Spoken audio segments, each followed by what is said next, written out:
नमस्कार. मी अतुल गोरे नव्या मुंबईतून आलो आहे. गुरुर्ब्रह्मा गुरुर्विष्णू गुरुर्देवो महेश्वरा गुरुर्साक्षात् परम ब्रह्म तस्मै श्री गुरवे नमः. रामकृष्ण हरी पांडुरंग हरी. आपुल्या हिता जो असे जागता धन्य माता पिता तयाचिया. कुळी कन्या पुत्र होती जी सात्विक तयाचा हरिख वाटे देवा. गीता भागवत करीती श्रवण अखंड चिंतन विठोबाचे. तुका म्हणे मज घडो त्यांची सेवा तरी माझ्या दैवा पार नाही. ह्याच्यामधले दुसरं जे चरण आहे ते ध्रुवपद आहे, म्हणून मी परत एकदा म्हणतो. कुळी कन्या पुत्र होती जी सात्विक तयाचा हरिक वाटे देवा. Bhishma school of Indic studies आणि विश्व मराठी संमेलन यांच्या विद्यमाने ही कीर्तनाचा महापूर इथं आलेला आहे. ही गंगा आमच्यासमोर आणलेली आहे आणि त्याचं सगळं श्रेय जे आहे ते आमचे गुरुजी चारुदत्त बुवा आफळे यांना द्यायला खूप आनंद होतो आहे की या गंगा आमच्यापर्यंत नाही तर आली नसती आणि याच्यात आम्हाला डुबकी मारता आली नसती. तर त्यांना त्यांच्या चरणी वंदन करून त्यानंतर हे नारद मंदिर आहे, व्यासांचं मंदिर आहे, त्यांचेही आभार मानून मी माझी सेवेला सुरुवात करतो आहे. अभंग 4 चरणातला आहे आणि वेळ फक्त 10 मिनिटाचा आहे. त्यामुळे मला असं वाटत नाही या 10 मिनिटामध्ये सगळ्या अभंगाला मी नीट न्याय देऊ शकेन, पण माझ्याच्यानं जेवढं होईल तेवढं प्रयत्न करतो आहे. सुरुवातीला थोडं तुकाराम बुवांविषयी. खरं तर तुकाराम बुवांविषयी मी तुम्हाला काय सांगणार. तुम्ही पुण्याच्या अगदी जवळ राहणारे देहूची मंडळी. तरी देखील माझ्या ज्या गोष्टी लक्षात आहेत त्यांच्या, की उदाहरणार्थ त्यांनी जे अभंग लिहिले आहे ते बुडवले गेले आणि तपश्चर्येने त्यांनी ते परत बाहेर काढले. हा माणूस बाजाराला जातो काय, सगळ्या मिरच्या विकून काय टाकतो आणि काही न घेता परत येतो आणि मग रायाला पंढरीरायाला त्यांची चिंता. मग ते पैसे गोळा करून बिचारे घरी आणून देतात. असा हा महान व्यक्तिमत्व. त्याला किती दूषणं लावली आणि किती भूषणं पण दिली. नुसती दूषणं नाहीत, भूषणं पण दिली. एक भूषण त्यांचं असं आहे की श्रीमंत. अरे मला विचार आला की त्यांचं चरित्र वाचणं याच्यात श्रीमंती मला कुठेच दिसेना. मग लक्षात आलं की अरे यांच्या वडिलो जो पार्जितचा उद्योग होता तो सावकारी होता आणि त्या निमित्ताने त्यांच्याकडे अनेक कागदपत्र शेतकऱ्यांचे आलेले होते.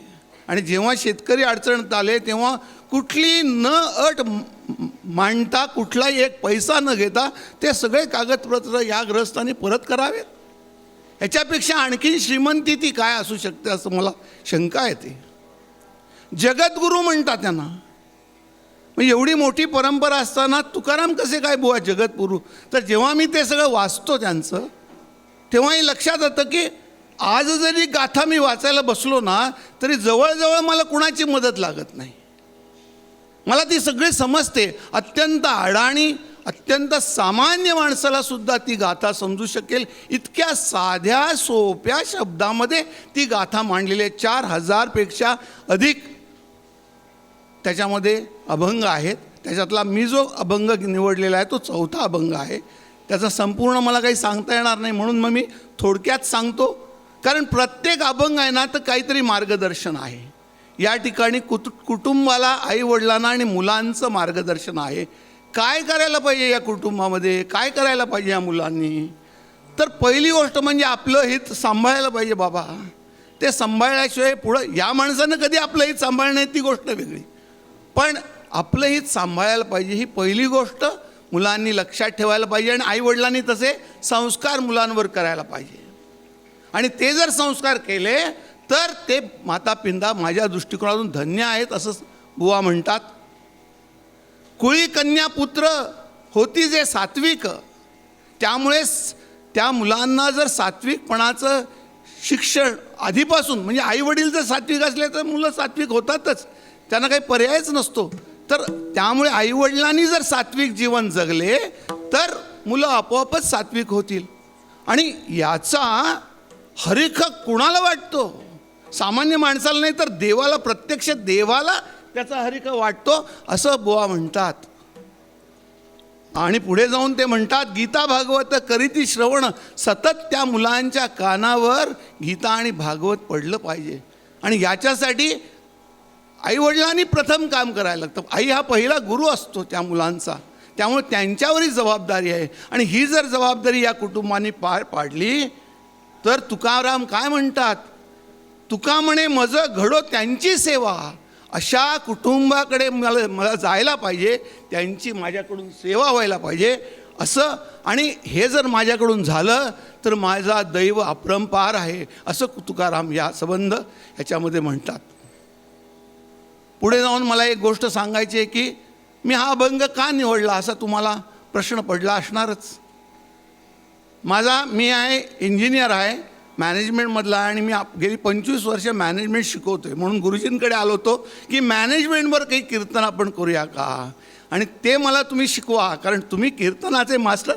मॅनेजमेंट मी 25 वर्ष शिकवतो आहे, त्यामुळे त्यांच्या चरणी परत एकदा त्यांना मी आठवण करून देतो आहे की बाबा विसरू नका आम्हाला. तर मी जेव्हा प्रोजेक्ट मॅनेजमेंट हा माझा विषय आणि मोठ्या मोठ्या परदेशातल्या देशातल्या प्रोजेक्टवर काम केलं, त्या ठिकाणी अनेक वेगवेगळ्या लोकांची वेळाची मोड बांधायला लागते.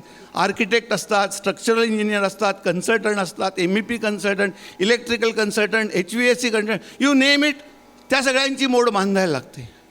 आणि ही मोड बांधत असताना मला हा जो अभंग आहे ना हा मार्गदर्शक असतो की प्रत्येकानं आपलं हित बघितलं पाहिजे. कारण जर माझा आर्किटेक्ट नुकसानीत गेला ना तर माझा प्रोजेक्ट यशस्वी नाही होऊ शकत. माझा कॉन्ट्रॅक्टर नुकसानीत गेला तर तो यशस्वी नाही झाला तर माझा त्यामुळे मला हे बघायला लागतं की अरे तुम्हाला बरोबर मिळत आहेत ना पैसे, तुम्हाला जर नाही मिळाले ना तर हा प्रोजेक्ट यशस्वी होणार नाही. या सगळ्याचा आपण सगळेजण डोळ्यात तेल घालून तेलाची वात लावून बघूया आपण हे.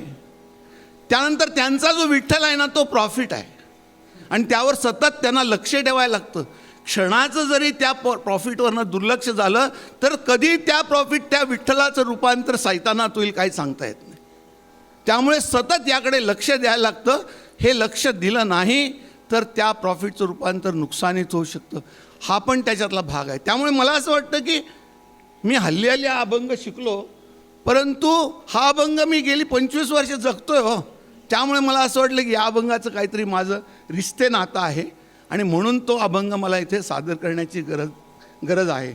तर अशा स्वरूपामध्ये मला ही संधी मिळाली. 9 मिनिटं झालेली आहेत, त्यामुळे मी आता तुम्हाला त्रास देत नाही.